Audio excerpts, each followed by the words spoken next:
Les vraies voix Sud Radio, 17h-20h, Philippe David, Cécile de Ménibus. Bonjour, comment ça va? On est ravis de vous retrouver, c'est les vraies voix. Alors pour tout vous dire, dans les vraies voix, il y a le mot vrai. Pour tout vous dire, on n'est pas prêt. Voilà, comme ça, c'est sûr, on n'est pas prêt. On n'est pas fini d'habiller, on n'est pas coiffé, on ne s'est pas lavé les dents. Mais bon, en tout cas, on est là. Si, moi je suis coiffé.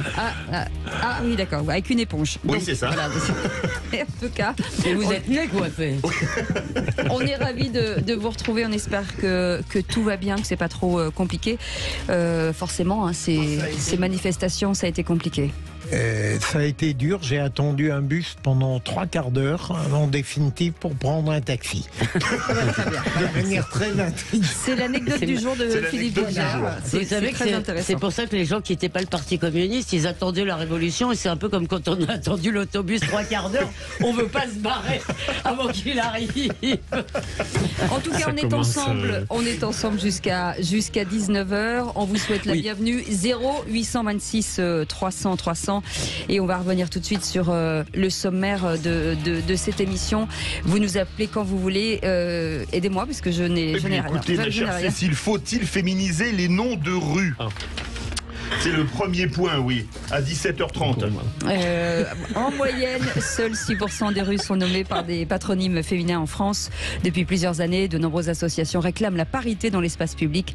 Une timide prise de conscience semble s'enclencher, Philippe. Oui, Cécile, surtout en Ile-de-France, où la maire de Paris, Anne Hidalgo, en a fait une de ses priorités. Alors pour vous, est-ce qu'il faut donner des noms de femmes aux nouvelles rues baptisées, ou même carrément débaptiser des noms de rues d'hommes? Tiens, par exemple, je sais pas, l'avenue du président Kennedy qui deviendrait l'avenue Jackie Kennedy.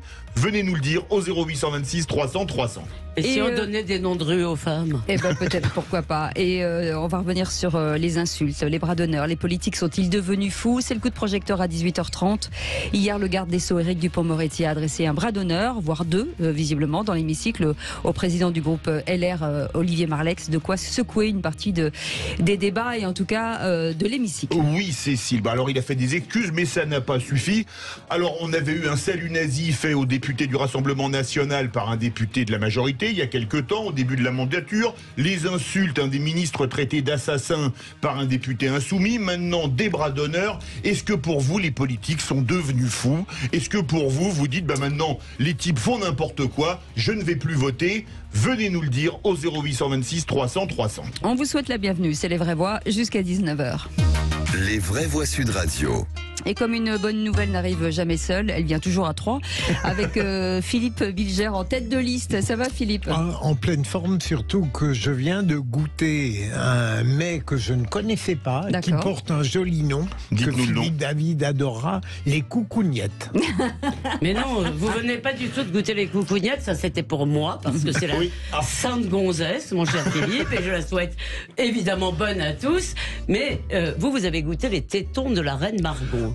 De la reine Margot. Alors je précise que ce sont des produits qui viennent de Pau et de la maison Francis Mio, qui est une très belle maison paloise, un très bel artisan. Très bon. Et je voulais vous faire découvrir ça.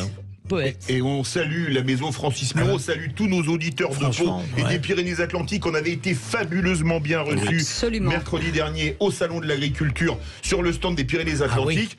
Et on salue évidemment Francis Mio. On va goûter ça pendant la prochaine pub. Là, vous pouvez me faire confiance. Alors, juste pour qu'on vous dise, vous avez certainement reconnu forcément Elisabeth Lévy, qui est là avec nous, et Olivier d'Artigol, notre chroniqueur politique palois. Il est pas loin, mais pour une fois, vous allez dire mieux. Décidément, Philippe a vraiment des teintes sur vous, ma chère Cécile. Vous êtes devenue experte dans la blague pourrie. Bon, non, vous pouvez le dire, dans la blague pourrie. Non, mais vous pouvez le dire. Espérons que je vais pas perdre mes cheveux. Allez, 0826 300 300, Nathalie est avec nous. Bonsoir Nathalie, bienvenue sur Sud Radio. On est ravis de vous avoir. Bonsoir Nathalie. Bonsoir. Bienvenue. Bonsoir à tous. Comment ça va? Très bien. Vous nous écoutez depuis longtemps? Je vous écoute toujours. Ah d'accord. Depuis très longtemps. Depuis très longtemps. Levez la main droite et dites je le jure parce que Absolument. absolument, je le fais. Et vous faites quoi dans la vie, Nathalie? Je suis enseignante. Ah, très bien. Vous enseignez quoi? L'anglais. Ah, très bien. Mike Taylor is rich. Ouais, Mike Taylor is not rich. I don't speak English. Voilà. The True Voices. My English is very bad. Ouais, non. Philippe Bilger est fluent in English. Vous allez voir, il est très très bon. Is very bad, c'est le fils d'Is No Good. Ouais. Oh, excellent. C'est vrai. C'est vrai en plus. C'est une citation. Ma chère Nathalie, vous êtes notre vraie voix auditeur. On est ravis de vous accueillir. Vous pouvez réagir à n'importe quel moment dans cette émission. Vous allez devoir choisir entre Philippe Bilger, Elisabeth Lévy et Olivier Artigol pour le quiz de l'actu. Et ça, ça va pas être facile, hein, parce que il y a du lourd aujourd'hui, hein, dans la mauvaise foi. Donc, il y en a au moins 2 bons sur 3. C'est ça. Mais justement, en fait, vous essayez de tromper l'auditrice, car en fait, elle doit.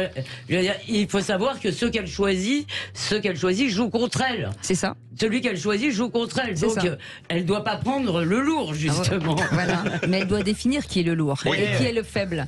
Et qui, à un moment donné, est faible et qui est le lourd. Voilà. Alors, le lourd, c'est Philippe de David, ça c'est sûr. Il est très très lourd dans ses blagues. Bon, allez, on plaisante. Allez, tout de suite, le réquisitoire du procureur. C'est vraiment parfait.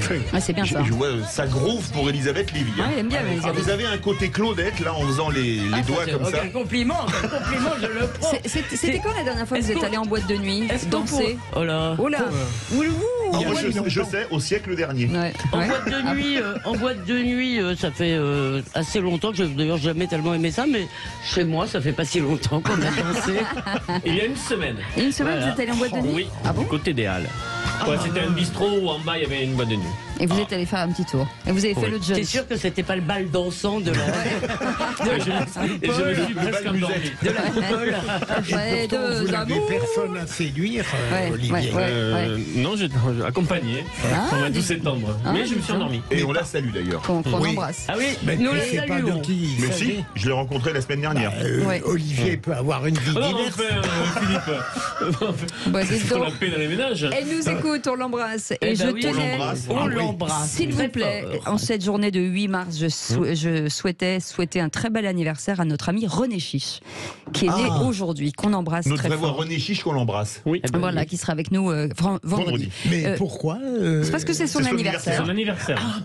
Je partais sur la journée internationale des femmes. Oui, c'est René avec j'ai et pas été un eux. peu Voilà, René Chiche est né donc était devenu terriblement progressif. Absolument. Alors on y va pour Qu'est-ce qui vous permet de dire que c'est un homme? On y va pour ce réquisitoire du procureur. Allez, on y va. C'est parti. Les vraies voix Sud Radio, le réquisitoire du procureur.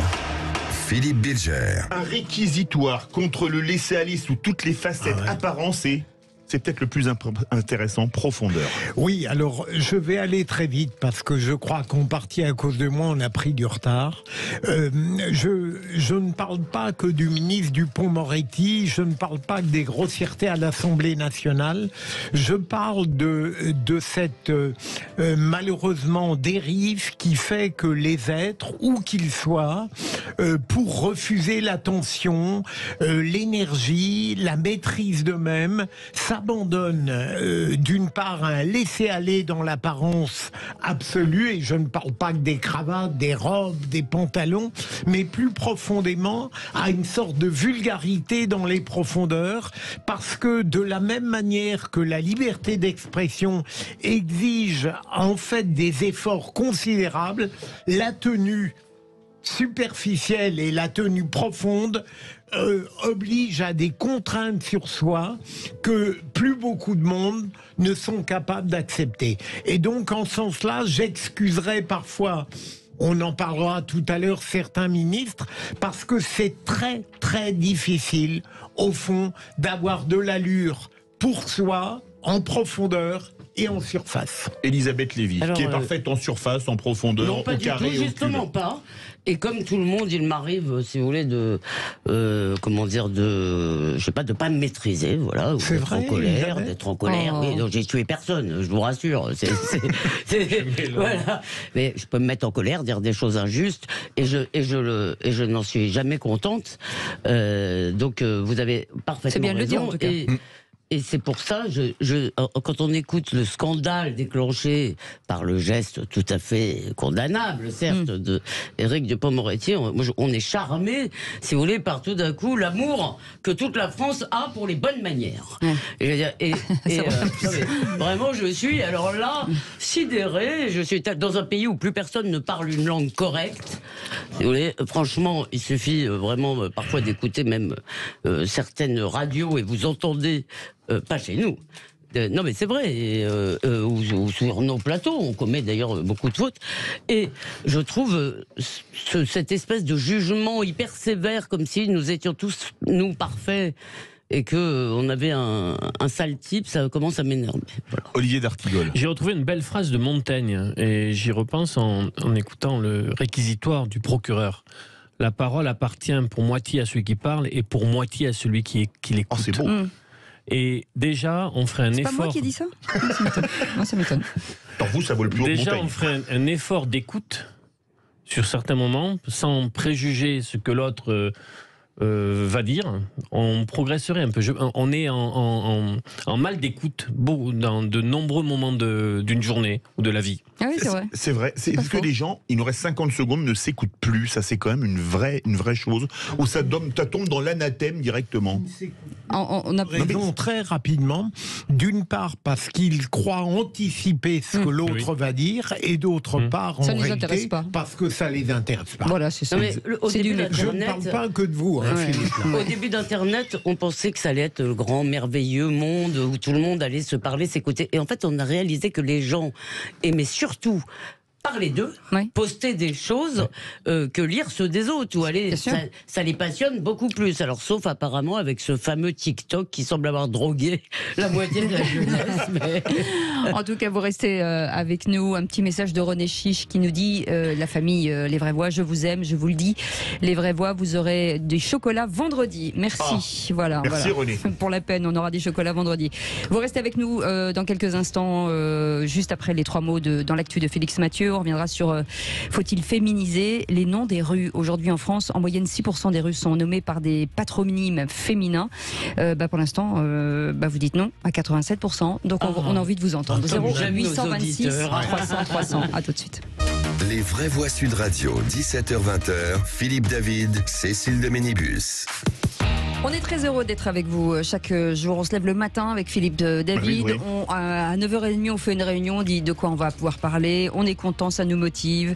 En tout cas, on aime débattre avec vous et on aime vous donner la parole. C'est ça qui est le plus important, bien entendu. Dans quelques instants, on va revenir sur cette... vous vous souvenez, Pantin était devenu Pantine. Voilà, c'était le nom d'une ville féminisée. Faut-il féminiser les noms des rues? Est-ce que vous pensez que 6% de noms de rues qui portent le nom des femmes, ça n'est pas suffisant? Est-ce que vous voulez qu'on change les choses ou pas? Pour l'instant, sur notre compte Twitter, en tout cas pour ceux qui votent sur le compte de Sud Radio, vous dites non à 88%. Et on a envie de comprendre et de savoir pourquoi. On vous attend, bien entendu, derrière le bout du fil. Et c'est notre amie Aude qui est là et qu'on embrasse. Tout de suite, Félix Mathieu est avec nous. Les Vraies Voix Sud Radio. Et c'est les 3 mots dans l'actu. Félix Mathieu, bonsoir. Bonsoir.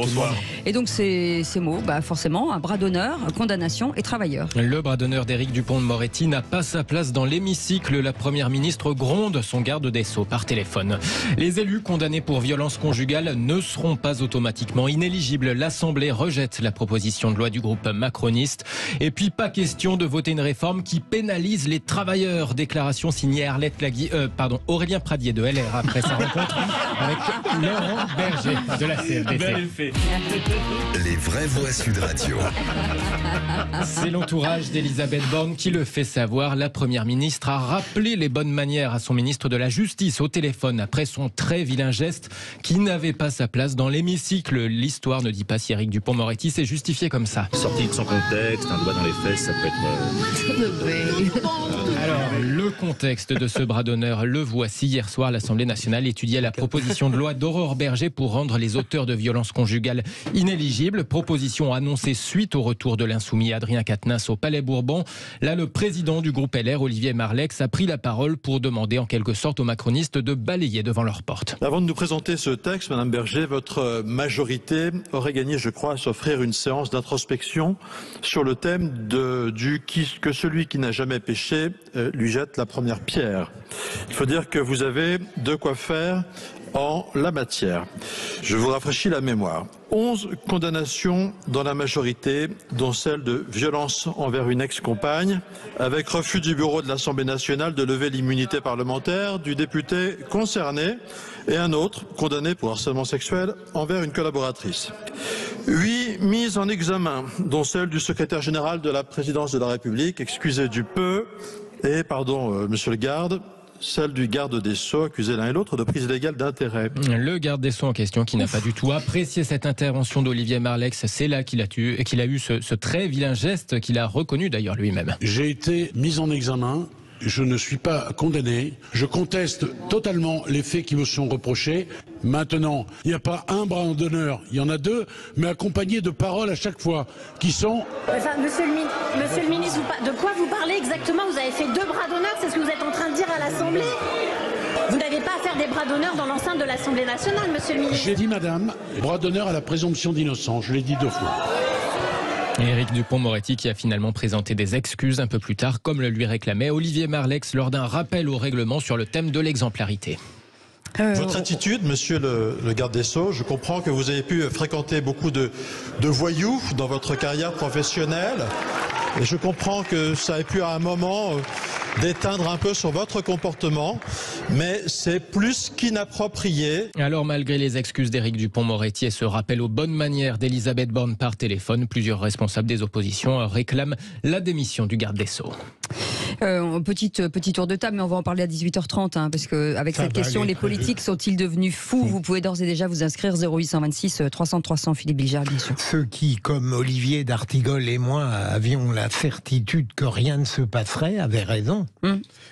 Puisque, en dehors des réprimandes téléphoniques d'Elisabeth Borne et du rappel par Olivier Véran, qui est évidemment un spécialiste en l'occurrence, qu'il faut de la tenue à l'Assemblée quand on est ministre, rien d'autre ne se passera.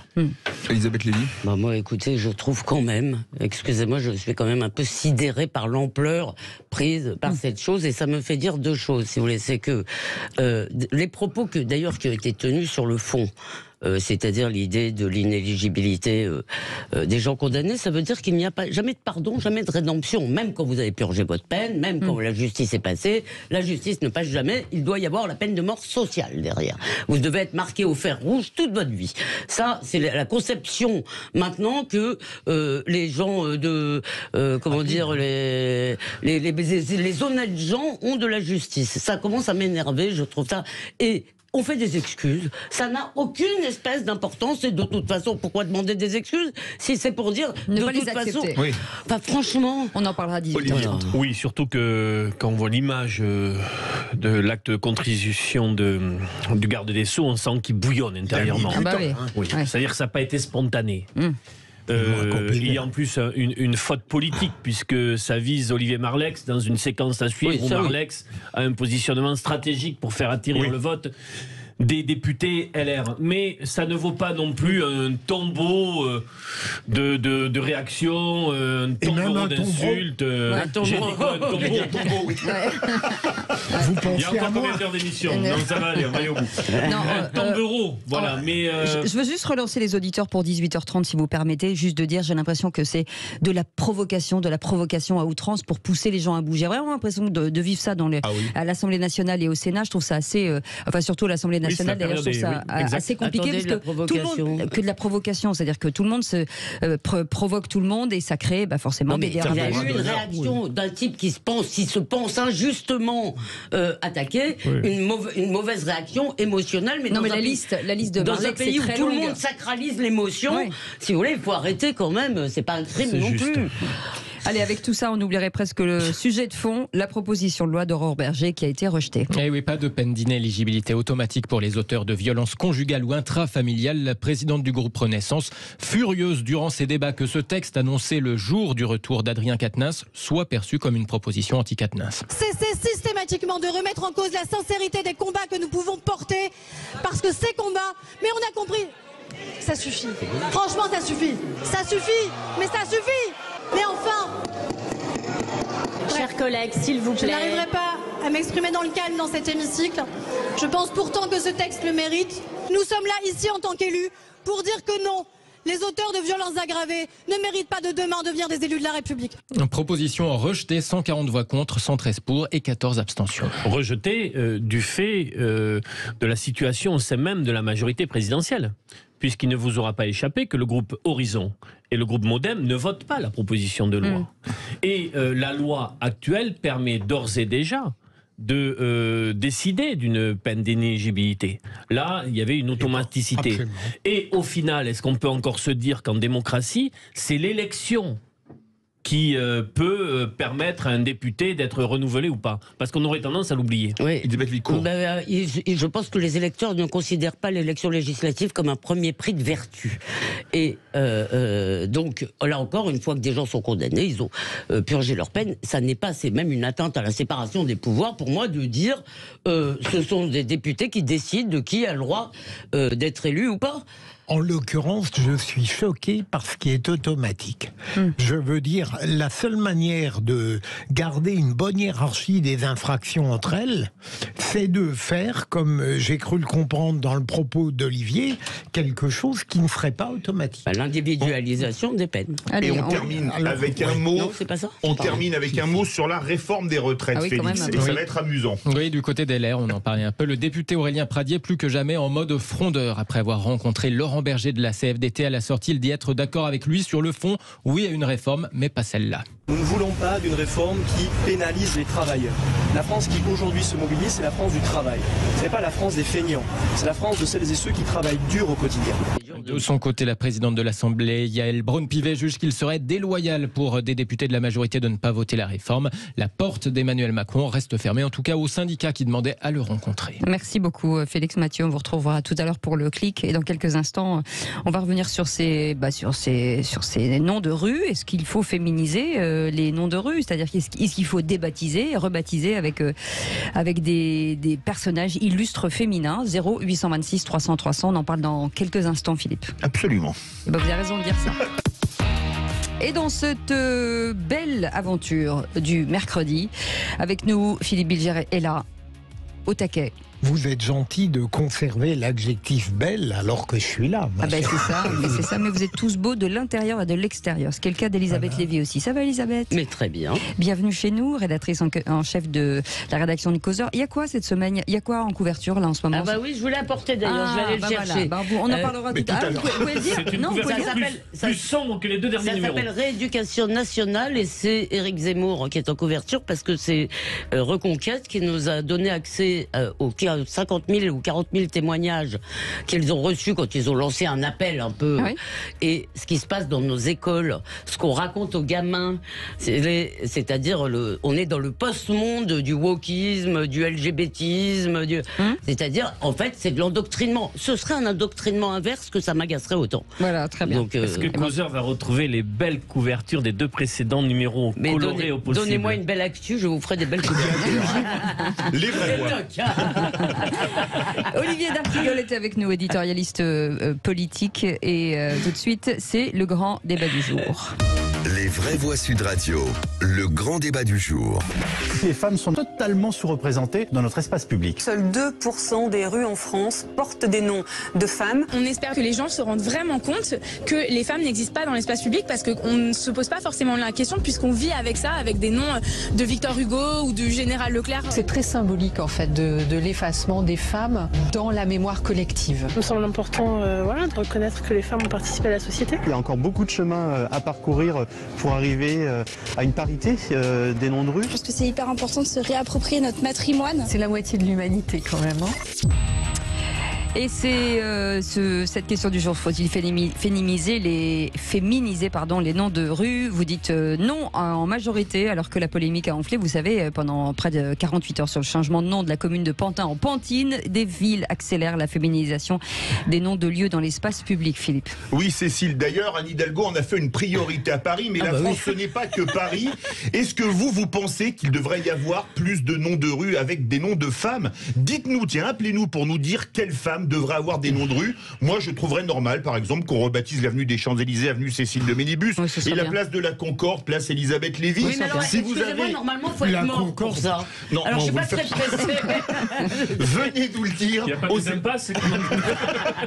Venez nous le dire au 0826 300 300. Et on va en parler avec notre invitée Ophélie Latil est avec nous. Bonsoir. Bonsoir. Bonsoir.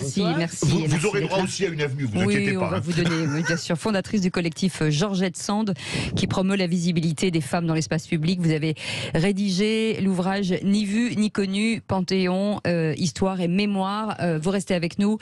Philippe Bilger, est-ce que c'est une tendance qui va dans le bon sens ? C'est un combat, et je le dis sans ironie, dont je me serais totalement désintéressé si Sud Radio n'avait pas posé une question aujourd'hui. Comment dire, mon tempérament conservateur me porte immédiatement à dire que si la nature, la culture, l'histoire ont mis des noms de rues au nom des hommes, parce que à l'évidence ils ont dominé les siècles sur ce plan-là, j'estime que le volontarisme forcené qui peut conduire à un certain progressisme à créer de toutes pièces des noms de rues pour des femmes me paraît absurde. Je veux dire, est-ce qu'il ne serait pas plus simple de laisser les choses en l'état?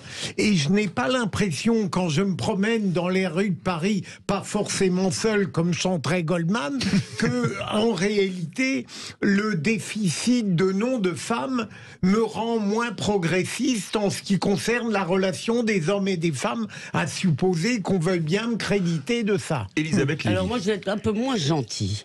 D'abord, George Sand n'aurait certainement pas aimé le détournement que vous faites de son nom. Et je pense que ça l'aurait même franchement énervé. Deuxièmement, vous savez, c'est le 8 mars. Alors le 8 mars, nous avons le droit à toutes sortes de variantes du néo-féminisme que je diviserai en 3 groupes. On commence en général par les pleureuses, après on a les conteuses, celles qui comptent les femmes partout, comme si pour s'endormir, il fallait compter les femmes pour savoir s'il y en a assez. D'ailleurs, il n'y en a jamais assez. Et le soir, on aura le droit aux hargneuses, celles qui pensent que tous les hommes sont des salauds. Ah bah dis donc, vous êtes en forme. Ah oui, vous êtes en forme. J'en ai assez, je ne me sens nullement concerné par cela. On ne réécrit pas l'histoire, comme l'a parfaitement expliqué Philippe.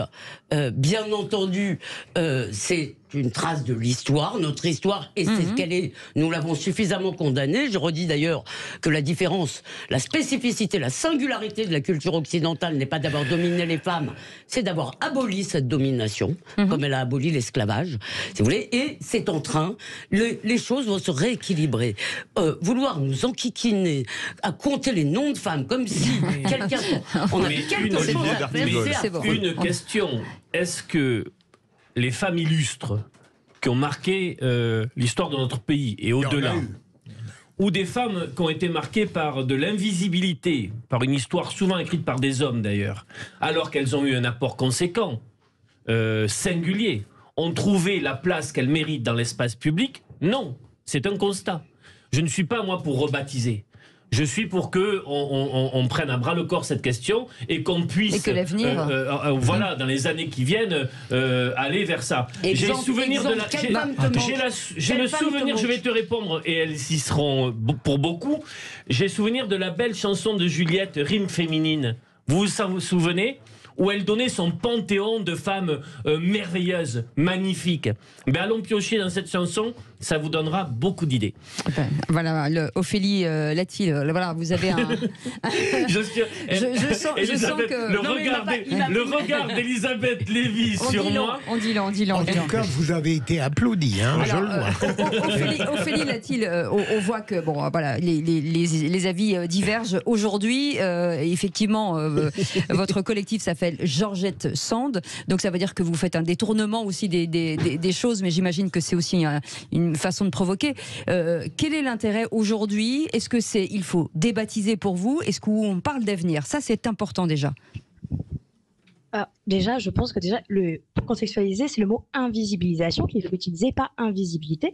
L'invisibilisation, c'est l'idée qu'il y a un processus qui s'est passé au fil des siècles, qui a fait qu'à un moment, à toutes les époques, sur tous les continents, les femmes ont disparu en tant que groupe, toujours selon les mêmes mécanismes, du fait de l'État, du fait de l'Église, du fait de l'autocensure, du fait de la disparition d'archives, du fait du rôle du conjoint, de la spoliation qu'il y a pu avoir de leur travail. Et c'est ce qui fait qu'aujourd'hui, on se retrouve avec des noms de rue qui ne sont pas forcément des noms de femmes, et c'est pas forcément parce qu'elles ne sont pas illustres et qu'il n'y a pas eu ce travail qui est fait, c'est parce que le travail de mémoire, en effet, n'a pas eu lieu, la gratitude n'a pas eu lieu, et qu'on a préféré baptiser, et là je vous parle du sud de ma Provence, c'est qu'on a préféré baptiser des rues Acacia, rue des Acacias, rue des Oliviers, plutôt que de les appeler Georges Sand ou Joséphine Baker. Et vous conviendrez comme moi que des personnes, des femmes de lettres, des femmes politiques et des aviatrices et des résistantes, comme je viens de vous en citer au moins deux, devraient au moins avoir des noms de rue. Alors en France, on a souvent Georges Sand, pour le coup, qui je pense serait ravi de savoir que son nom a continué à travers l'histoire, parce que c'est quelqu'un qui est connu, mais qui est méconnu, pour le coup, parce qu'on préfère raconter sa vie sentimentale que son apport majeur politique à l'éducation des femmes, à la sensibilisation au socialisme utopique, et donc du coup à son rôle antimilitariste profond, jusqu'à l'arrivée de la Troisième République en France. Et donc, du coup, tout ce travail-là qu'ont fait les femmes, le rapport à la musique, le rapport à la résistance, le rapport à vraiment à la stratégie militaire, à la littérature, ceci a été gommé, minoré, minimisé, et souvent on a préféré parler d'un apport petit. On aime beaucoup minimiser en fait l'apport des femmes, et souvent c'est un stéréotype qui est pas méchant, hein, mais souvent on l'entend ce truc-là. Oui, mais les femmes elles avaient pas trop de place avant, c'est pour ça qu'on les entend pas. Alors qu'en fait, si elles ont gouverné, elles ont composé, mais en fait on ne les a pas valorisées dans les noms. On a compris, Ophélie. En fait, vous n'avez pas répondu à ma question. Est-ce que il faut débaptiser ou c'est l'avenir? C'est ça qu'on a envie de savoir, parce que c'est pas du tout la même chose en fait. Alors, en fait, je ne vois pas pourquoi vous parlez des baptisés. Vous m'avez parlé des noms de rue. Moi, ça fait des années qu'avec Georgette Sand, donc on est invité dans plein de mairies pour faire la démocratie participative et proposer des noms de rue. On va faire des ateliers scolaires. Alors, je sais qu'il y a quelqu'un dans le débat qui est pas très content qu'on fasse des ateliers scolaires, mais on parle des stéréotypes justement qui font que les femmes disparaissent. Et en fait, ça permet à des salles entières d'élèves de découvrir Alien d'Aquitaine, voilà, encore une fois, Christine Dupizan, Joséphine Baker. Et en fait, à la fin, ces élèves se disent, mais comment ça, je connaissais pas Eddie Lamarck qui a inventé le Wi-Fi? Comment ça, je connaissais pas Rosalind Franklin? Mais elles sont géniales, ces femmes. Et du coup, après, ils vont voir leur mairie. Et puis, ils vont dire, bah, moi, j'aimerais bien qu'on baptise une salle de classe ou un rond-point du nom de Joséphine Baker. Et nous, on est souvent interpellés par des salles de classe qui nous ont dit qu'ils ont fait ça. Et moi, je trouve ça génial parce que ça fait participer l'ensemble des gens, depuis le plus jeune âge, à un sujet qui est celui de se recréer un patrimoine et un patrimoine. Philippe Gégère, Elisabeth Lévy, mais court parce que ça réagit beaucoup au 0826 300 300. Alors qu'on pouvait craindre le pire, je trouve que votre argumentation est très intéressante et très intelligente. Je ne dirais pas que je vous rejoins, mais juste pour compléter la question de Cécile, vous pensez vraiment que faire cela va changer la conscience de ceux qui sont obstinément ancrés dans l'idée de l'infériorité entre hommes et femmes? Mais il n'y en a pas qui sont ancrés dans cette idée. Vous savez, moi, quand on a écrit le livre... Attendez. Oui. Alors, quand on a écrit le livre Ni vu ni connu, par exemple, on m'a expliqué, beaucoup de gens m'ont expliqué de mon âge que les femmes n'avaient pas beaucoup d'imagination, c'est pour ça qu'on ne connaissait pas de Jules Verne féminin. Bon, tant pis, il y avait Marie Shelley, mais c'est pas grave. Et souvent, on demande aux gens, et les gens me disent souvent, mais il n'y a pas de génie féminin, regarde, il n'y a pas de Mozart. Je dis, ça tombe mal parce qu'il avait une sœur qui s'appelait Anna Maria. Et tant qu'on ne connaît pas l'histoire d'Anna Maria, on ne peut pas comprendre pourquoi les femmes ont disparu. Anna Maria, c'est une jeune femme qui était prodige comme son frère, qui a fait des tournées en Europe, dont on a brûlé les partitions à 14 ans pour la marier à un homme qui avait 3 fois son âge. Et ça, c'est l'histoire typique des femmes musiciennes au XVIIIe siècle. Et tant qu'on ne connaît pas cette histoire-là et qu'on ne la raconte pas, on ne peut pas comprendre pourquoi il n'y a pas de femmes dans les noms de rue. Oui. Elisabeth Lévy. Donc, très court, très vite. Donc, premièrement, si je comprends bien, l'Occident n'a pas été si oppresseur. Les femmes avaient des tas de rôles, on les a juste cachés. Donc, si vous voulez, je revisite avec vous cette histoire et je vois que cette idée que le sort des femmes était quand même problématique, finalement, est à revoir. Mais la deuxième chose, c'est qu'en fait, vous dites, ça me gêne que vous alliez dans les écoles. Oui, ce qui me gêne, c'est que vous alliez vous, mais qu'on n'invitera pas des féministes universalistes pour dénoncer votre discours qui, à mon avis, relève de la propagande. Et troisièmement, vous dites, et pourquoi? Parce que vous dites les femmes n'existaient pas en tant que groupe. Mais pardonnez-moi, les femmes n'existent pas en tant que groupe. D'accord? Il n'y a pas un groupe qui s'appelle Nous les femmes. Moi, je ne me sens pas plus de points communs avec quelqu'un parce que c'est une femme, ou pas plus d'affinités. J'ai des affinités, j'aime des femmes et j'aime des hommes, mais j'en ai assez qu'on m'en embrigade dans le grand parti de nous les femmes. Voilà. Alors pourtant, c'est rigolo ce que vous dites parce qu'à l'époque, il y a quand même eu beaucoup de groupes de femmes, justement. Rien qu'au XXe siècle, les munitionnettes, les suffragettes, au Moyen-Âge, les religieuses, les béguines qui travaillaient en communauté, qui n'étaient ni mariées ni religieuses. Toutes ces femmes-là qui ont travaillé, les femmes peuvent participer aux communautés, aux confréries, elles étaient dans les guildes marchandes. Il n'y avait aucun problème pour ça, elles représentaient des âtres. Je pense que Ophélie, je pense que c'est plus de travail là-dessus. Parce que aussi, ça nous apprend. Allez, je pense que c'est le sujet. Oui. Je pense que le sujet, c'est l'humilité.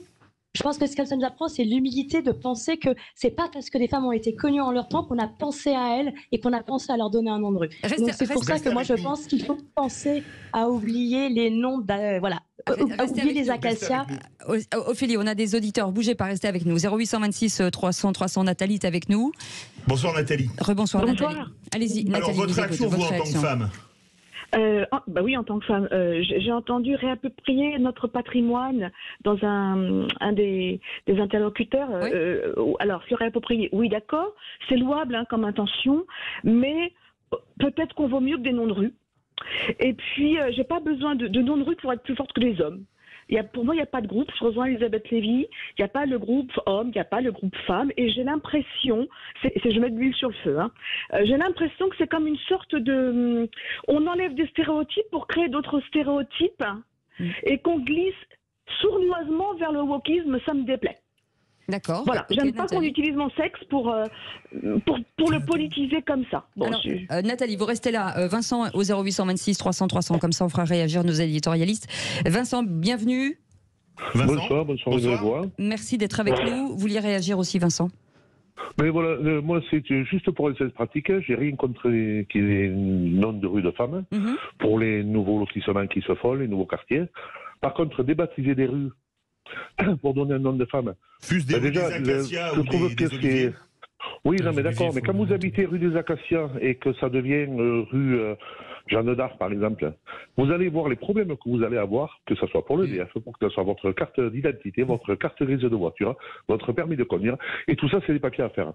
On reconnaît les Et vu qu'on sait que maintenant, pour faire une carte d'identité, il faut 4 mois. Alors voilà, c'est pratique. Après, bon, je ne pense pas que ça soit parce qu'il y a des noms de rue d'hommes qu'on ne sait pas qui c'est. Si on cherche pas sur Internet, on ne connaît pas quoi. Olivier, vous qui êtes prof d'histoire, c'est sûr que par exemple, quand on a fait les boulevards des maréchaux, tous les maréchaux de Napoléon étaient des hommes. Et donc, il n'y avait pas de place pour les femmes à l'époque. D'abord, pour répondre, je suis d'accord sur les acacias. On peut enlever tout ça, on garde les oliviers, bien évidemment, qui est l'arbre de la paix. Et il n'existe pas de groupe. Attention quand même, l'histoire politique et sociale est têtue. Les femmes obtiennent au final le droit de vote très tardivement et il a fallu des luttes, des partis politiques présenter des femmes avant, dans l'entre-deux-guerres, quitte à être invalidées pour montrer qu'il fallait absolument avancer sur ce terrain-là. Rappelons que c'est la gauche qui s'est opposée au droit de vote des femmes sous la Troisième République. Oui, mais c'est aussi parce qu'elles votaient comme leur confesseur, c'est-à-dire comme le curé.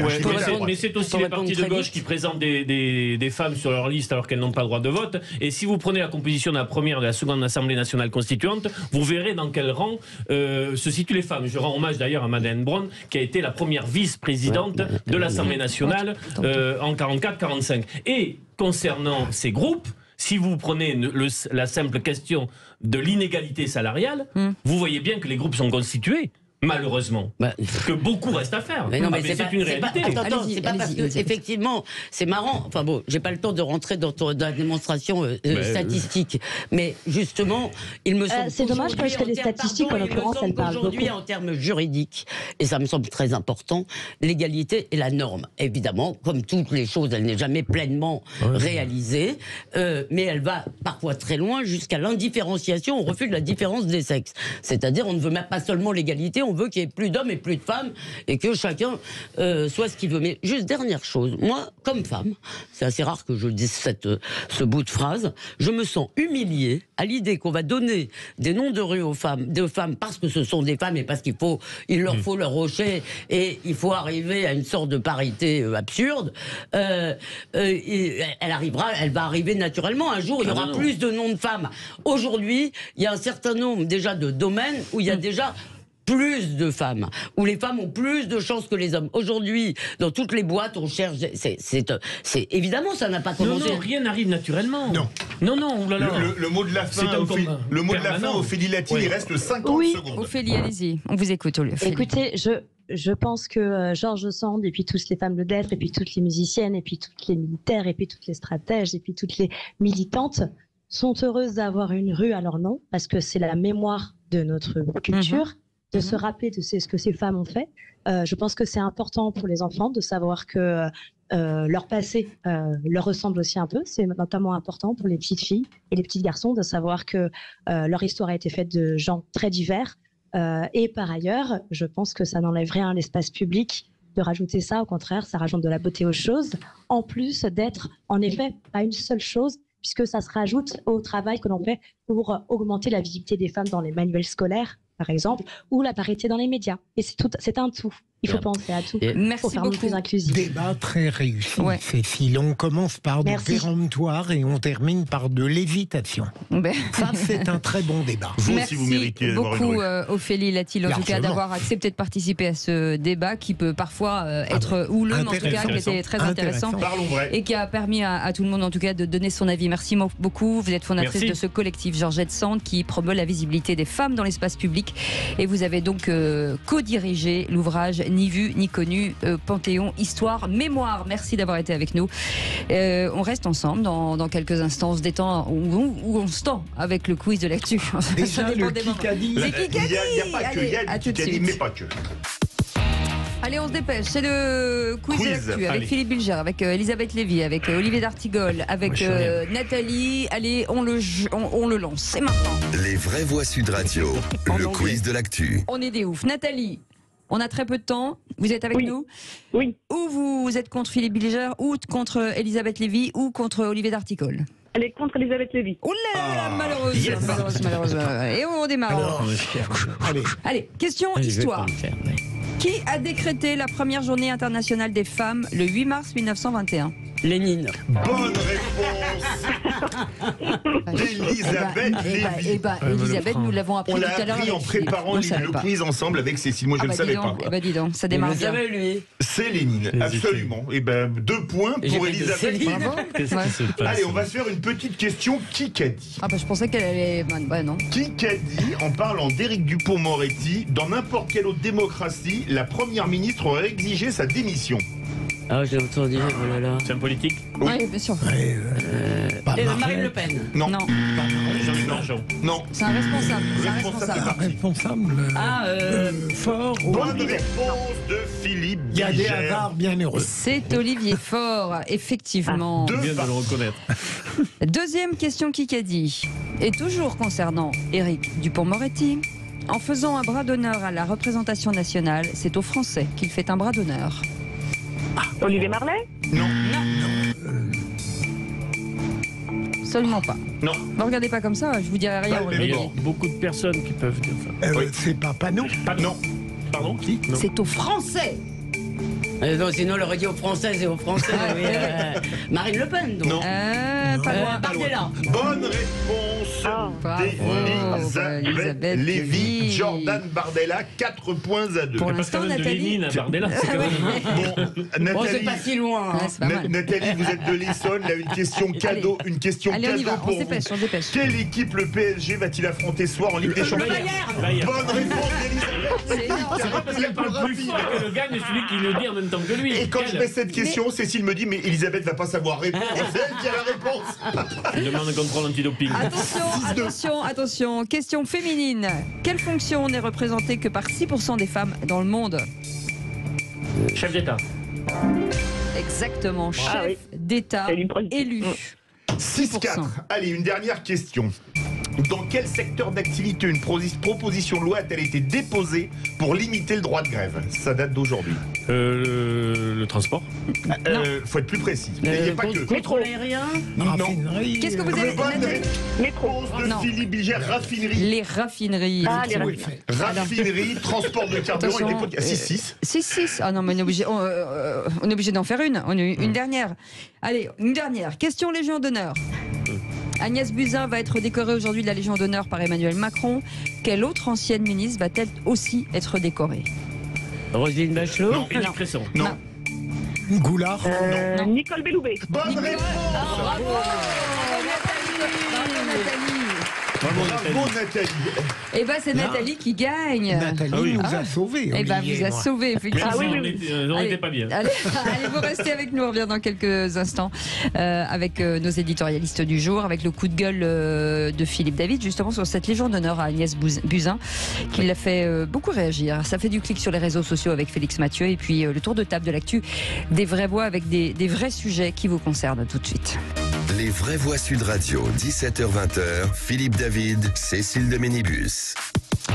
Philippe Bilger est avec nous, Elisabeth Levitt est avec nous et Olivier d'Artigol est avec nous. Ce sont nos vraies voix du jour. Vous êtes les bienvenus sur Sud Radio. Le numéro de téléphone, vous le connaissez aujourd'hui, 0826 300 300. Vous pouvez vous en servir quand vous voulez.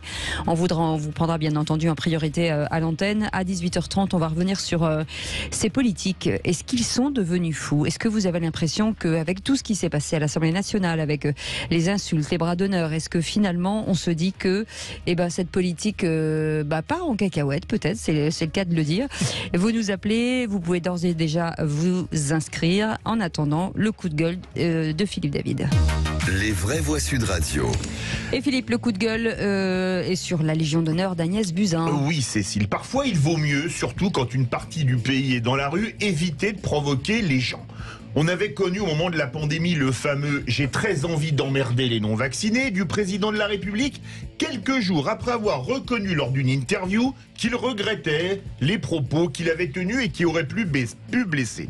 Revenons justement à la pandémie et à la ministre qui a démissionné après nous avoir annoncé que le virus ne passerait pas la frontière entre la Chine et la France, comme c'était le cas pour le nuage de Tchernobyl, Agnès Buzyn.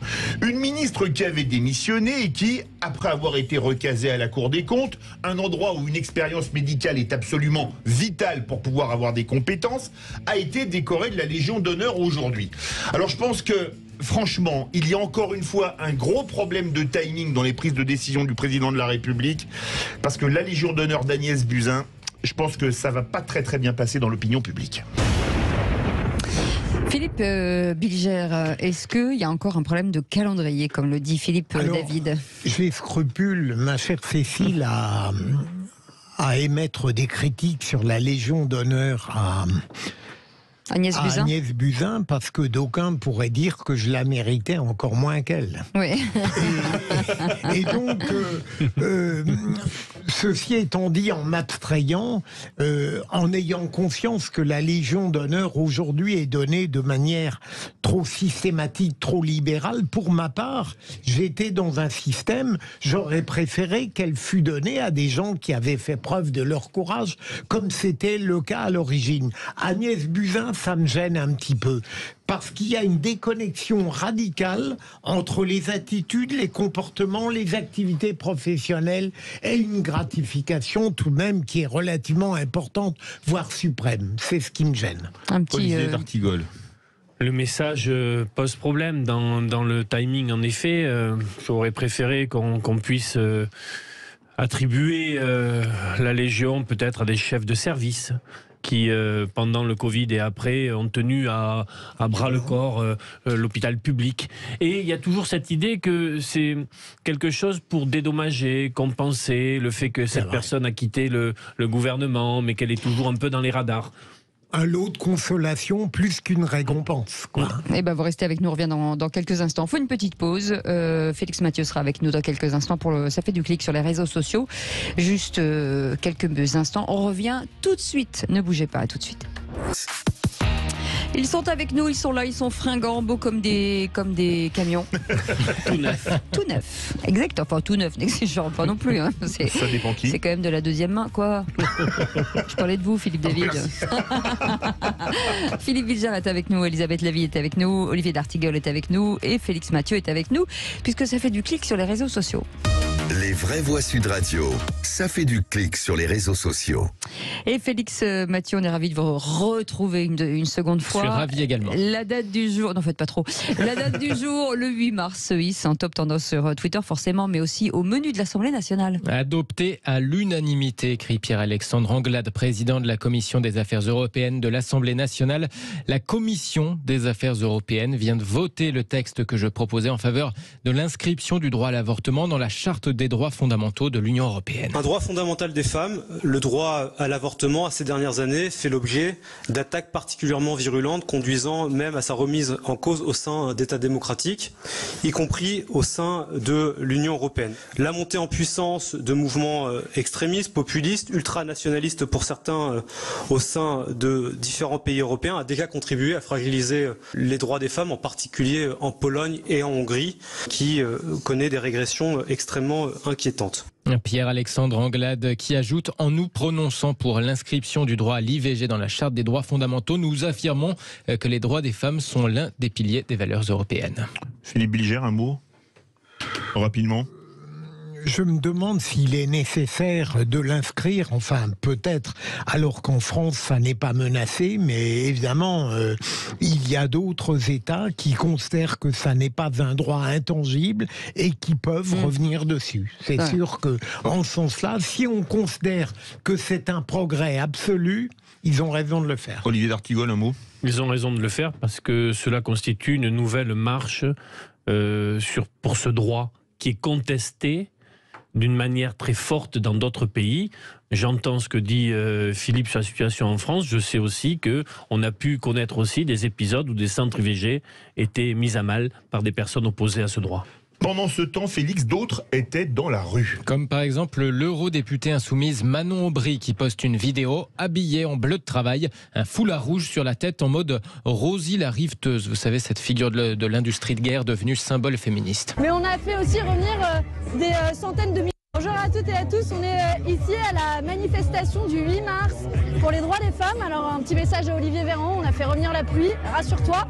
Mais on a fait aussi revenir des centaines de milliers de femmes en particulier qui se mobilisent aujourd'hui pour dire on était censé être les grandes gagnantes de ce quinquennat et on est au final la grande variable d'ajustement de la réforme des retraites. 60% des économies qui vont être faites pour cette réforme des retraites vont être faites sur le dos des femmes. C'est déjà 40% d'écart de pension entre les hommes et les femmes et ça va s'aggraver encore avec cette réforme. Et pendant que Manon Aubry s'en prend au gouvernement, sa collègue Mathilde Panot pense aussi à ses adversaires du RN. Le RN qui prône la relance de la natalité comme solution au financement des retraites. Nous ne sommes ni des variables d'ajustement, ni des ventres, écrit la présidente du groupe LFI de l'Assemblée nationale. Un 8 mars 2023, également marqué par l'hommage national à Gisèle Halimi. Les Insoumis se rappellent au passage que la militante honorée par Emmanuel Macron soutenait le front de gauche à la fin de sa vie. Quant au socialiste Jérôme Guedj, il lance sur Twitter « Honorer Gisèle Halimi, c'est bien, la faire entrer au Panthéon, ça serait mieux ». Ah oui, donc ça relance encore le Panthéon. Pourtant, Jérôme Guedj a eu un rôle très positif, me semble-t-il, dans le domaine des retraites. Mais il devrait arrêter là, parce que on en a déjà parlé sur Gisèle Halimi. Moi, j'ai pas envie que la France soit à feu et à sang à chaque fois qu'un groupe veut panthéoniser quelqu'un qu'il aime bien. Elisabeth Lévy. Ah non, moi je pense en plus que Gisèle Halimi, à laquelle on peut trouver des tas de qualités, qui a joué un rôle dans le combat féministe et par ailleurs politiquement, si vous voulez, quelqu'un de parfaitement contestable. C'est-à-dire, elle représente un camp, elle s'est battue contre la France. Ce qui est d'ailleurs l'acte de naissance d'une certaine gauche, enfin politiquement, elle s'est battue contre la colonisation en Algérie. Mais ce que je veux dire, c'est qu'on fait rentrer au Panthéon, si on commence à faire entrer au Panthéon des gens qui représentent des combats partisans, aussi estimables puisse-t-on les trouver, on perd complètement le sens du Panthéon. Je suis navré, Gisèle Halimi n'est pas une personnalité qui fait l'admiration de tous les Français. C'est pour moi une femme splendide. Bon, vous en doutez, pour la nature de ses engagements dans la durée, jusqu'à la fin de sa vie d'ailleurs. Lesquels, Olivier ? D'abord sur, en effet, la lutte contre la colonisation, la défense de militantes qui étaient mises à mal pour le droit des femmes, pour une conception, j'ai envie de dire, très progressiste de la société, et sur un courage. J'ai participé dans une autre vie à des meetings avec elle. Et j'ai toujours été très marqué, cher Philippe, par sa capacité, malgré les années, malgré les expériences, à garder intacte une capacité d'indignation. Enfin, c'est sûr. À garder intacte une capacité, un feu intérieur. Alors que, au vu de ce qu'a été sa vie, elle aurait pu, à un moment donné, baisser le drapeau. Donc ça m'a beaucoup touché. La question de la panthéonisation est autre chose. Après, je trouve que Emmanuel Macron fait un coup politique. Parce que le timing, là encore, rien n'est... voilà, tout est calculé. Le fait de vouloir prendre la main pour donner un signal à gauche après la journée, bon, j'ai lu avec intérêt la réaction de Serge Alimi, je pense qu'il a eu raison. Allez, tout de suite, le tour de table de l'actu et des vraies voix. Oh, dites, je vais envoyer les actualités. Vous venez les voir dans la cabine ? Je vais vous raconter une histoire pas banale. Et vous me racontez pas votre petite journée ? On a assez perdu de temps comme ça. Le tour de table de l'actualité. Et on démarre par le magistrat, puisque c'est lui le plus capé, hein, forcément, dans cette journée. Oui, vous me flattez. Mais Cécile, là, je me rappelle mon sujet, donc ça va. Ça va.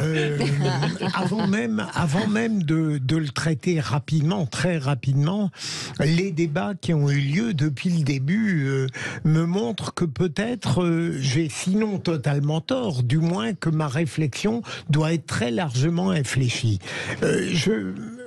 À l'origine, je trouvais un petit peu condescendante cette journée internationale des femmes, comme si en réalité, pour leur rendre hommage à tout prix, il fallait les sortir de ce que j'appellerais l'humanité ordinaire, la belle humanité entre les hommes et les femmes.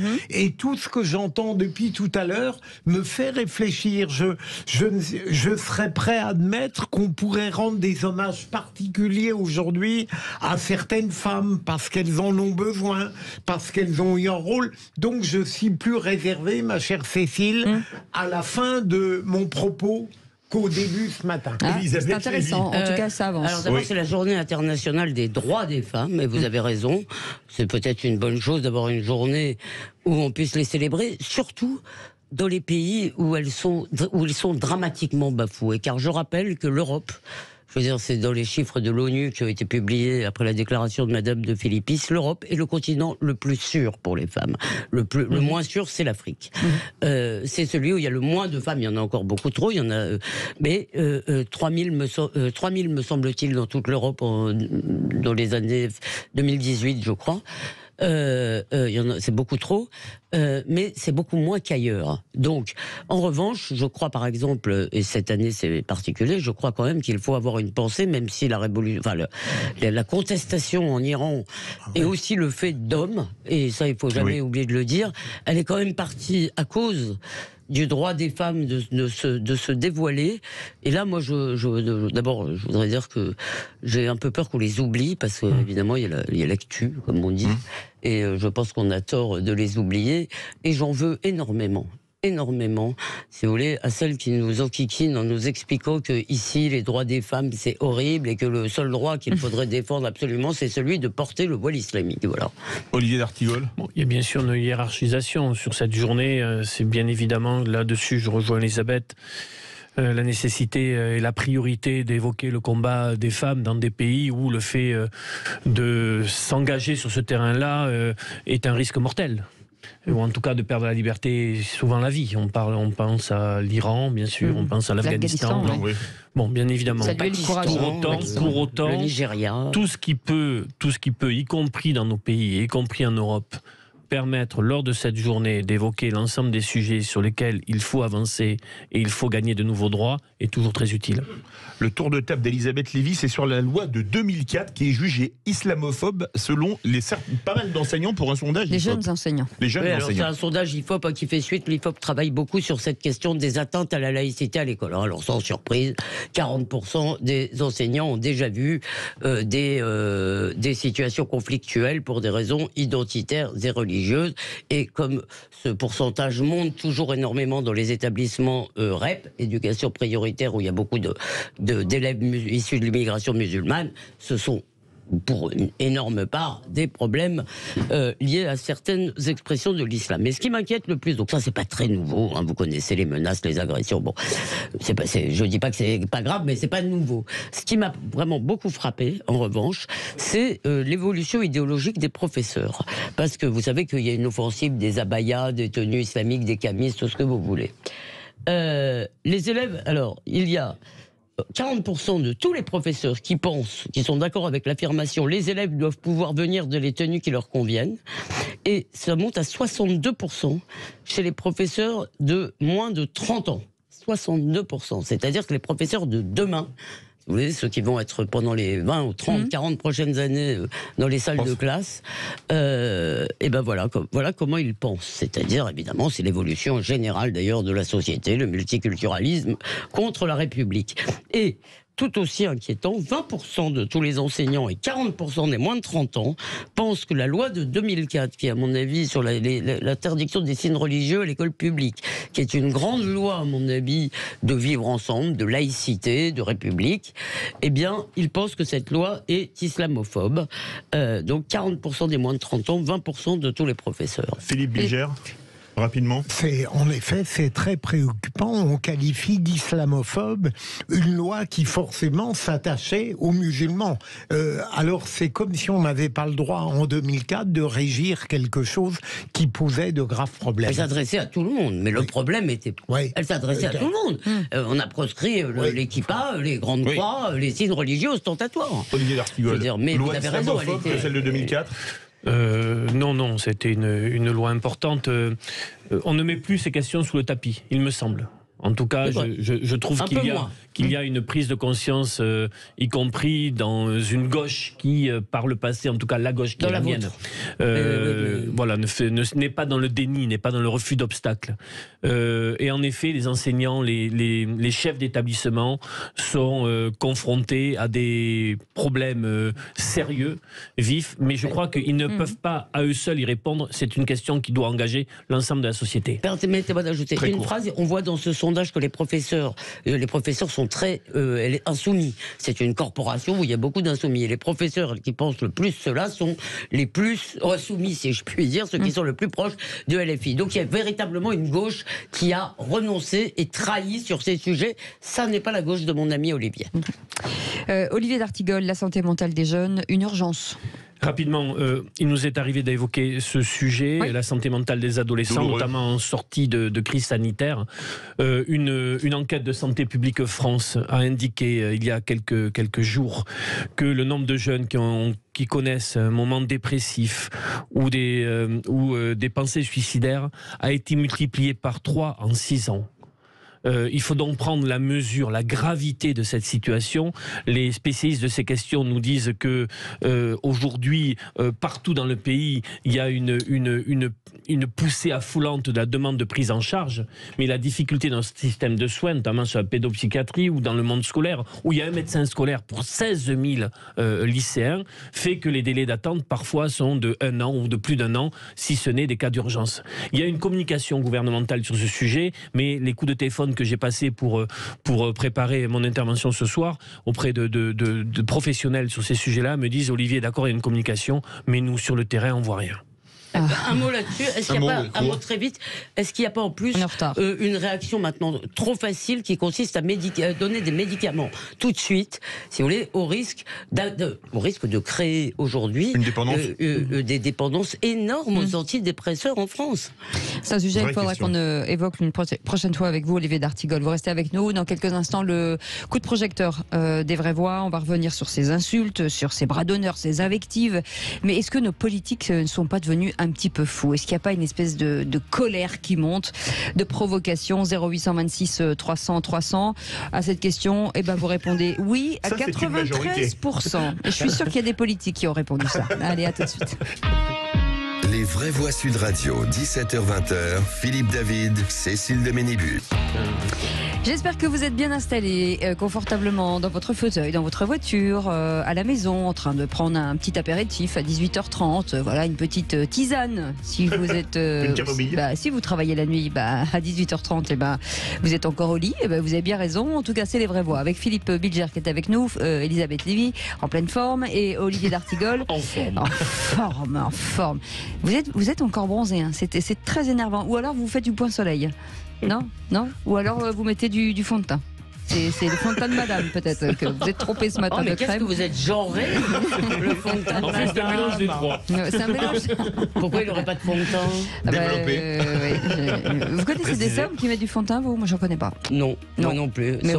Sauf quand ils rentrent sur scène, par exemple. Oui, absolument, sur scène. Oh, oui. Bref, en tout cas, on souhaite... ailleurs. Voilà. Ça devient intéressant. Il s'en passe des trucs, c'est dingue. Allez, tout de suite, le coup de projecteur de l'actu. Des vraies voix. Les vraies voix Sud Radio, le coup de projecteur des vraies voix. Absolument. Et cette question, les politiques sont-ils devenus fous? Pour l'instant, vous répondez oui à 93%. Hier, le garde des Sceaux, Éric Dupond-Moretti, a adressé un bras d'honneur et d'eux-mêmes dans l'hémicycle au président du groupe LR, Olivier Marleix. De quoi secouer une nouvelle fois les débats à l'Assemblée nationale, Philippe. Oui, Cécile, puisqu'on n'en finit plus entre les insultes, assassins, les bras d'honneur, même les doigts d'honneur, parce qu'a priori, il y a eu les deux. Tout le monde, on va le dire, pète un câble et un peu sur tous les bancs de l'hémicycle de l'Assemblée nationale. Alors, est-ce que pour vous, les politiques sont devenus fous? Est-ce que, tiens, par exemple, vous êtes devenu abstentionniste en vous disant, de toute façon, c'est des rigolos, c'est pas la peine de se déplacer pour aller voter? On vous attend au 0826 300 300. Et nous avons Franck Tapiro qui est avec nous, le spécialiste, bonsoir. Bonjour. Publicitaire et spécialiste en communication politique. Alors il y a quand même beaucoup de choses à dire. Franck, vous restez avec nous. Finalement, la classe politique, Philippe Bilger, devient folle ou c'est quoi? C'est le débat, c'est quoi? Je l'ai beaucoup défendue lorsqu'elle était apparemment plus calme, même s'il y a toujours eu des exceptions qui, en réalité, appelaient l'opprobre. Mais depuis quelque temps, il y a une effervescence, en effet, qui peut paraître collective, mais je ne voudrais surtout pas qu'à force d'avoir des polémiques tous les jours, on banalise tout cela. Ça reste complètement anormal qu'il y ait une telle atmosphère. J'entends bien déjà implicitement dans ma tête Françoise Degois qui me rétorquerait qu'il y a des années c'était pareil, mais je crois tout de même qu'aujourd'hui l'intensité est plus vive. Mais deuxième élément, dans votre question à Sud Radio, je distinguerais tout de même les polémiques, les controverses, les insultes des députés de celles des ministres. Ça n'est pas la même chose, même si je pourrais expliquer pourquoi Dupond-Moretti, le ministre, a fait des bras d'honneur, ça n'est pas tout à fait la même chose de se comporter de cette manière de la part d'un ministre et de la part de députés qui sont tenus, sans que je les approuve, à une moindre rigueur. Et ils sont dans un climat échauffouré terrible. Vous pensez que c'est moins grave quand c'est un député qu'un ministre? On vous attend au 0826 300 300, Elisabeth Lévy. Alors d'abord, le problème, c'est que c'est le niveau, en réalité, parce qu'effectivement, quand c'est Maurras et Blum qui s'invectivaient à l'Assemblée, ça avait une autre gueule, si vous me permettez cette expression. C'est plutôt le niveau que l'intensité, parce que l'intensité a été très violente, et c'est le rôle de l'Assemblée, en fait. C'est de représenter les conflits. Donc, tous les conflits qu'il y a dans la politique, de la société, doivent être, si vous voulez, mis sur la table à l'Assemblée. Donc, qu'il y ait de la violence en tant que telle ne me gêne pas. La vulgarité, c'est autre chose. Maintenant, sur le cas du Dupond-Moretti, je suis frappé par une chose, si vous voulez, c'est que on sacralise l'émotion tout le temps. Par exemple, dans l'affaire de Roanne, où on justifie en quelque sorte une expédition un peu, enfin un tabassage, disons un passage à tabac d'un jeune homme probablement, on n'en sait rien, mais disons probablement coupable d'intrusion. Ça, on ne sait pas. Oui, enfin, d'intrusion chez quelqu'un avec des soupçons de... Et au nom de l'émotion du père, en disant, oui, il est passé par-dessus la tête de la justice, mais il avait son émotion de père. Et là, l'émotion est sacralisée. C'est ce qui est fait au nom de l'émotion. Eh bien, comme Aurore Berger, et je respecte parfaitement cette émotion, mais c'est son émotion qu'on met en avant. En revanche, quand cette émotion vous conduit, comme l'a très bien expliqué expliqué Philippe au début, si vous voulez, à ne plus vous maîtriser. Non pas parce que vous êtes un salaud, mais parce que effectivement vous vous sentez blessé d'avoir été mis en examen dans ce cas-là, ou tout ce genre de choses. Si vous voulez, vous ne vous maîtrisez pas, vous faites une chose malheureuse. Il me semble, là, si vous voulez, ça prend des proportions. Et en fait, ce que les gens reprochent aux politiques, moi, je ne crois pas que ce soit... Ils s'en foutraient de leur bonne manière s'ils étaient efficaces. Derrière le reproche qui est fait aux politiques, surtout la morale, la vertu, les bonnes manières, en fait, vous n'êtes plus capable d'agir sur le monde. Olivier D'Artigol. Puisque cela n'a pas été fait, je vais m'y risquer en défendant la classe politique dans ce moment-là. Pourquoi ? Bien évidemment, il y a un effet loupe sur des comportements de parlementaires, aujourd'hui de ministres. Reste que les députés, aujourd'hui les sénateurs, continuent dans leur grande masse à exercer un mandat d'élaboration de la loi et de contrôle de l'exécutif. Si vous suivez de près les débats en commission des affaires sociales au Sénat il y a quelques jours ou dans l'hémicycle, vous voyez encore qu'il y a encore les commissions d'enquête. Je pense à celle d'Eliane Assassi sur McKinsey. Il y a encore un travail parlementaire, une élaboration venant du Parlement que beaucoup de pays pourraient toujours nous envier. Après, il y a un effet loupe sur des comportements qui sont inacceptables et qui nourrissent parfois une détestation, pour ne pas dire une quasi-haine de la politique. Une sécession qui fait que, décidément, ce monde-là, ça n'est pas notre vie. Pour partie, je comprends ce ressentiment. Et je termine par le personnel politique local, qui est mobilisé dans une société qui est une cocotte minute et qui réalise tous les jours. Ce sont des héros du quotidien, les maires, les élus locaux. Et c'est aussi ça, notre maillage politique territorial. Et surtout, quand on dit qu'ils s'en mettent plein les fouilles, c'est injuste. Vraiment, c'est très bien. Franck Tapiro, que ce soit les députés ou les ministres, est-ce qu'on leur demande pas trop la transparence, d'être nickel à 100%? Est-ce que finalement, on attend, à chaque fois, on n'a pas l'impression de monter d'un cran systématiquement, et donc du coup, forcément, on est déçu? Alors, je pense que déjà, à la base, pour avoir travaillé pendant des années avec des politiques, je me suis toujours demandé si c'était la politique qui rendait fou, ou s'il fallait être déjà un peu dingue pour faire de la politique. Et sincèrement, je pense que c'est le problème de base. Et pour avoir connu pas mal de gens qui étaient plutôt très forts en politique, je peux vous dire qu'il y a une forme de dinguerie et de folie qui fait partie de la classe politique. Ça, ce serait totalement hypocrite de dire le contraire. Les plus grands talents que j'ai rencontrés en politique étaient dingues, mais dingues pas au sens enfermés psychiatriquement, mais dingues, absence de surmoi, parfois souvent maniaco-dépressif, on parlait de Jacques Chirac par exemple, et d'autres, avec un rapport particulier à deux choses, le pouvoir et la réussite. Et parfois, c'est la réussite médiatique, une réussite de notoriété, et le pouvoir est quelque chose, parfois on connaît le syndrome du Brice, quelque chose qui colle mal aux gens. Donc tant qu'ils sont dans une classe politique émergente, ça commence à bien fonctionner, puis à un moment, ils ont tout d'un coup, ils ont le pouvoir, ils ont les médias, ils ont le projecteur, et ils ont surtout quelque chose qui est très important, c'est pour cela qu'on vote, c'est le devoir d'exemplarité. Et celui-là, il a volé en éclats. Donc moi, ce que je vois depuis quelques temps, c'est qu'on dit à chaque fois, oui, c'est vrai, on a la classe politique qu'on mérite. Oui, c'est vrai, l'Assemblée, surtout, je suis d'accord avec le distinguo entre Assemblée et ministre, est souvent le miroir de la société. Mais ça veut dire quoi aujourd'hui? Ça veut dire que la violence qu'il y a à l'Assemblée se retrouve dans la rue. Et je suis absolument convaincu que si l'on arrivait à apaiser un petit peu les débats politiques, ça ne veut pas dire supprimer la passion. Elisabeth, je pense qu'il y a une différence entre violence et passion. Je préfère la passion, qui parfois peut sembler violente, mais ça s'arrête à un échange d'idées, une confrontation, la dispute au sens grec du terme. Mais la violence physique et verbale n'est pas bonne. Et elle désacralise encore plus l'image des politiques et la confiance que les gens ont en la politique. Donc, on voit bien qu'aujourd'hui, c'est un problème bien plus grave. C'est pas uniquement les réseaux sociaux, c'est pas des fous comme Louis Boyard qui viennent uniquement pour faire du buzz, ou comme certains qui profitent des médias, mais c'est vraiment la responsabilité en tant que politique, responsabilité par rapport à un programme, par rapport à une idée, par rapport à une représentation, qu'elle soit locale, territoriale ou nationale. On voit bien que tout se joue au même titre. Et surtout, la violence dans la rue. On voit la violence qui explose depuis 20 ans. Regardez la violence en politique. Vous allez voir le parallèle absolu entre ce qui se passe à l'Assemblée Qu'est-ce qui se passe dans la rue? Pour vous, est-ce que l'Assemblée nationale, c'est à l'image de la société française aujourd'hui? Tiens, comme le dit Franck Tapiro, venez nous le dire au 0826 300 300, Philippe Bilger.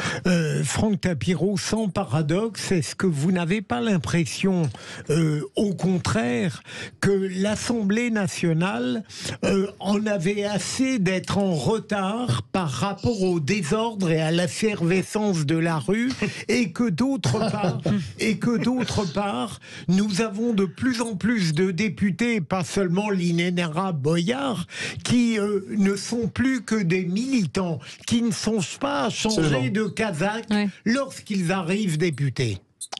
Oui, mais complètement. Moi, je pense qu'aujourd'hui, on oublie que l'Assemblée, encore une fois, c'est le devoir de représentation d'un territoire, et on n'est pas là uniquement pour militer que pour son parti, on est là pour représenter les gens. Et dès que certains franchissent les rangs de l'Assemblée, on voit qu'ils l'oublient complètement. D'ailleurs, on voit bien, ils sont réunis, ils se lèvent ensemble, ils applaudissent ensemble, ils hurlent ensemble, ils quittent ensemble. Je parle bien entendu des insoumis, parce que c'est ceux qui se font le plus remarquer. Mais ils se font remarquer pourquoi? Pour être un groupe, on va dire, vivant, ou alors un groupe qui milite uniquement pour sa paroisse. Je ne vois pas, moi, les gens qui ont voté pour tous les à part une dame qui est vraiment assez intéressante, qui était femme de ménage dans un hôtel, et qui, elle, chaque fois qu'elle s'exprime, elle est extraordinaire. À chaque fois qu'elle s'exprime, elle me touche. D'abord, elle crée une émotion. Et je trouve qu'elle donne pas mal de leçons, alors qu'elle n'a pas l'habitude justement des plateaux, elle n'a pas l'habitude de la politique. Mais c'est elle, je trouve, qui s'en sort le mieux. Parce qu'elle parle avec son cœur, elle parle avec sa sincérité. Et là, au moins, quand on parle avec sa sincérité, on ne triche pas. Et je peux vous dire qu'il y a même des gens vraiment du côté opposé qui la regardent et qui approuvent, parce qu'elle balance quelque chose de fort. Donc on n'oublie pas que quand on est... C'est vrai que le ministre, c'est différent. Ministre, d'abord, on n'est pas élu, on est nommé. Et puis on doit appliquer une politique, etc. Quand on arrive à l'Assemblée, on représente les gens qui ont voté pour vous. Malheureusement, certains l'oublient. On part au 0826 300 300. Rebonsoir Nathalie. Bonsoir. Est-ce que pour vous, tiens, vous êtes prof, est-ce que quand vous voyez l'hémicycle, vous avez l'impression parfois de voir une salle de classe en collège ou en lycée? Oui. Oui, sauf que parfois j'aimerais bien faire des bras d'honneur à certains, mais non, je ne le fais pas. Waouh. Mais c'est pas l'envie qui manque. Mais non, oui. Cool. Mais ah bah oui, je suis humaine aussi. Oui. Parfois on peut craquer. C'est de l'émotion. Je pense que du Pont-Moretti, c'était de l'émotion. Et peut-être que ça cristallise. Moi, c'est mon ressenti. On a un chef de l'État qui est inflexible. Qui est désinvolte. On a l'impression qu'ils ont beaucoup la pression. Et cette pression, elle est ressortie à ce moment-là. Je trouve qu'on en fait une montagne. Bon, c'est le rôle de l'Assemblée, de se confronter, de se disputer. C'est toujours haut en couleur, et heureusement. Le seul souci, c'est que le gouvernement a tendance à avoir un discours un peu paternaliste, infantilisant, et du coup, ça colle pas avec notre vraie nature humaine qui parfois fait qu'on dérape un peu. C'est mon sentiment. Merci Nathalie, restez avec nous. Elisabeth Lévy, Olivier Artigol. Elle est formidable, notre auditrice, donc je m'adresse aussi à Franck et à vous, Nathalie.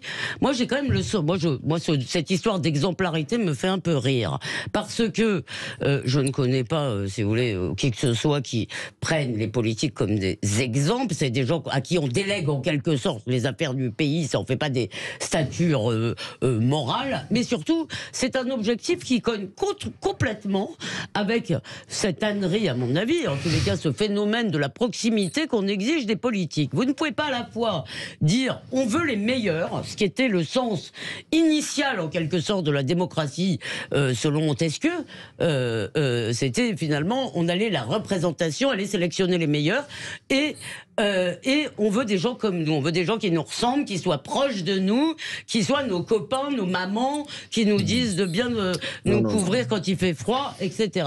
Et je vous assure, il y a les deux cognent en fait. Olivier D'Artigol et Franck Tapiro. On ne peut pas, rapidement, pour laisser un peu la parole à Franck, mais on ne peut pas ignorer ou passer sous silence la gravité de la crise politique, qui est aussi une crise démocratique. Je vais prendre deux illustrations rapides. 2005. Ce qui s'est passé en 2005 n'est toujours pas réglé. C'est vrai. Quand le peuple, après un débat de très grande qualité, instruit, approfondi, dit non, les partis dits de gouvernement disent oui. main dans la main. J'ai souvenir de cette une de Paris Match où Nicolas Sarkozy était à côté de François Hollande. 2. La dernière campagne présidentielle. Normalement, une campagne présidentielle est là pour donner une vision, un imaginaire politique, pour trancher les grandes questions qui taraudent une société. Ça n'a absolument pas été le cas. Comment voulez-vous, j'ai pris que ces 2 exemples, il pourrait y en avoir d'autres, qu'on puisse après avoir un climat d'apaisement? Je termine par une petite provocation. Je préfère l'Assemblée nationale aujourd'hui que sous la précédente mandature. Franck Tapiro. Au moins, le mot de la proximité, on disait oui, il faut que les gens soient proche de nous, c'est pas du tout ça pour moi. Ce qu'on reproche aux politiques depuis maintenant plus de 20-25 ans, c'est le manque d'efficacité. Qu'ils soient proches ou non, qu'ils soient timides ou... c'est pas le problème. Est-ce qu'ils sont efficaces? C'est qu'ils connaissent les sujets. À l'Assemblée nationale, je suis désolé, mais on représente quand même une région, on représente des gens, un territoire, on représente et puis surtout une volonté. Est-ce qu'ils connaissent les sujets? Est-ce qu'ils ont les solutions? Et surtout, est-ce qu'ils sont assez efficaces? Après qu'ils soient proches ou pas, moi je peux faire quelqu'un d'antipathique, mais qui applique exactement ce pourquoi il a été élu. Je suis d'accord avec vous. Merci beaucoup, Franck Tapiro. Qui n'est pas du tout antipathique d'ailleurs, Franck Tapiro, on est d'accord. Il est très sympa, il est très sympa. On peut éventuellement être les deux, j'espère. Il pourrait être ministre. Ah oui, il pourrait être ministre. Franck Tapiro, moi je dis, il fait ministre. Non, mais parce que lui, il sait faire quelque chose, alors que je suis ministre, je ne sais rien faire. Je suis ministre. Mais qui conseillerait Franck Tapiro? Et entre nous, moi, il y a un métier que je ferais vraiment pas pour rien au monde, c'est celui de politique. Vraiment. Moi, j'adorerais ça. C'est un métier de chien. Eh ben, on va inscrire Philippe aux prochaines législatives. Merci beaucoup. Ce serait le 5e âge en politique. Franck Tapiro, merci beaucoup. Publicitaire et spécialiste en communication politique. C'est toujours un plaisir de vous recevoir dans Les Vraies Voix. Vous restez avec nous, ça continue. On va encore débattre jusqu'à 19h. À tout de suite. Les vraies voix, c'est pas fini. Il y en a encore un petit bout. Vous savez, c'est comme le gâteau. C'est comme le finger. Il reste toujours un petit bout au bout. Voilà, par contre, désolé, mais ce qu'a amené notre ami, ce qu'a apporté notre ami Olivier d'Artigol, bon français, il n'y a plus rien. Les coucougnettes et les tétons de la reine Margot ont souffert. Et moi, je veux bien. Elle veut une coucougnette. Voilà, on partage entre les femmes. Allez, bienvenue, Elisabeth Lévy avec ses coucougnettes est là, Philippe Bilger avec les siennes aussi, et voilà, tout le monde et Olivier d'Artigol. Et vous, 0826 300 300 avec une réaction de Frédéric qui est avec nous. Bonsoir Frédéric, bienvenue sur Sud Radio. Bonsoir Frédéric. Oui, bonsoir. Bonsoir à tout le monde. Et vous vouliez réagir? J'ai écouté donc Nathalie tout à l'heure qui parlait du sketch de Monsieur Dupond-Moretti, et donc elle a expliqué, elle a trouvé à son avis que c'était sous le coup de l'émotion. Oui. Non, c'est pas possible. Monsieur Dupond-Moretti n'est pas quelqu'un d'émotif, c'est quelqu'un qui est connu pour être colérique, brutal. Dans les prétoires, tout le monde, enfin j'ai déjà lu et entendu des gens en parler. Il est agressif, il est méchant. Et là, il était face à quelqu'un les Républicains, comme tout ce qui est à droite, Rassemblement national ou autre, on l'a déjà entendu dire des choses très limites à propos de différentes personnes. C'est pas du tout quelqu'un d'émotif. L'émotion, la colère, c'est une émotion. Simplement, non. Il a les colères dans l'hémicycle sont les 3/4 du temps jouées. Ils savent très bien ce qu'ils se balancent les uns les autres. C'est tout simplement un butor qui a quasiment pas de retenue, et qui est connu pour ça. Non, Monsieur Dupond-Moretti n'est pas quelqu'un d'émotif. On pourrait par contre, par exemple, parler de. Mais je sais pas. Mais Frédéric, je suis pas sûre qu'elle l'ait dit dans ce sens-là, de l'émotion, quelque chose de l'émotion, finalement de la rage en fait. Je pense qu'elle l'a plutôt dit dans ce sens-là. Ah, mais peut-être que je peut-être. Et Frédéric, le portrait que vous avez fait d'Éric Dupond-Moretti est très juste pour ce qui se rapporte au grand avocat qu'il a été.